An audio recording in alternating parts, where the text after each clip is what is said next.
Cette émission vous est présentée par Bien Ici.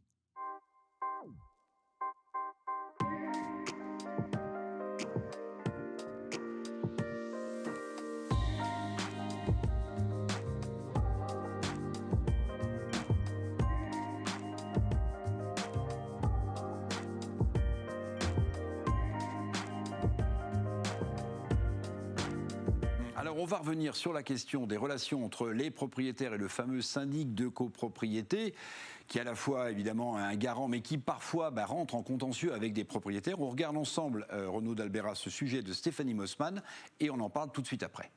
C'est une tendance accentuée par la crise sanitaire. Les impayés de charges de copropriété augmentent. Perte de revenus, primo-accédants mal orientés, coût des travaux de rénovation des bâtiments.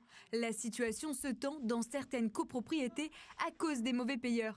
Résultat, les travaux d'entretien et de conservation dans une copropriété niçoise prennent du retard. Réfection des parties communes, réhabilitation d'installations électriques qui n'étaient plus aux normes et des menus interventions sur la toiture suite à des dégâts des eaux assez récurrents. La copropriété, pour l'instant, a décidé de mettre en avant la finalité, l'aboutissement des contentieux, c'est-à-dire en recouvrement de charges de ses débiteurs, avant d'exécuter ces travaux. Mais c'est un véritable préjudice pour la copropriété et qui dévalorise ce patrimoine en attendant. Les copropriétaires se retrouvent coincés, ils ne peuvent pas vendre leur appartement avec des travaux votés non exécutés, avec une copropriété où ça fuit et qu'on ne peut pas encore réaliser ces travaux. Deux possibilités pour la copropriété, mettre hors d'eau les sinistrés ou payer des avances de trésorerie pour faire face aux impayés et exécuter les travaux nécessaires. Un cercle vicieux. Le cabinet d'Albera, lui, a fait le choix de recruter une personne chargée des contentieux. En tenant compte des difficultés personnelles que nos clients peuvent rencontrer, comme je pense à nos clients qui travaillent dans la restauration ou qui sont commerçants, on tient compte de cette dimension-là.